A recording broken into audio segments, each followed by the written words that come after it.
लाखों लोगों की क्रश माना जाता है तमन्ना भाटिया को। साउथ की क्वीन तमन्ना भाटिया ने सलमान खान के साथ रिलेशन लेकर चुप्पी तोड़ दी। 3 साल पहले तमन्ना भाटिया ने कहा था, सलमान खान मेरा क्रश है।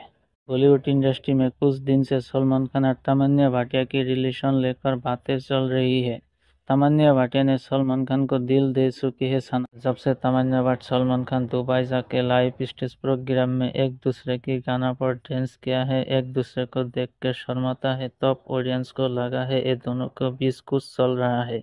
सलमान खान और ऐश्वर्या राय बच्चन कैटरीना कैफ के बीच ब्रेकअप होने के बाद पहली बार तमन्ना भाटिया के साथ सलमान खान को इतना ब्लशिंग लग रहा है। हालांकि तमन्ना भाट विजय वर्मा के साथ रिलेशन में है, लेकिन दिल दे चुकी है सनम सलमान खान को, क्योंकि तमन्ना भाट का क्रश है Salman Khan. Movie review Bollywood gossip सबसे पहले देखने के लिए सब्सक्राइब करें राजन और एंटरटेनमेंट न्यूज चैनल को, साथ में बेल आइकन भी दबा दीजिए सबसे पहले लेटेस्ट वीडियो पाने के लिए, और लाइक शेयर कमेंट कीजिए।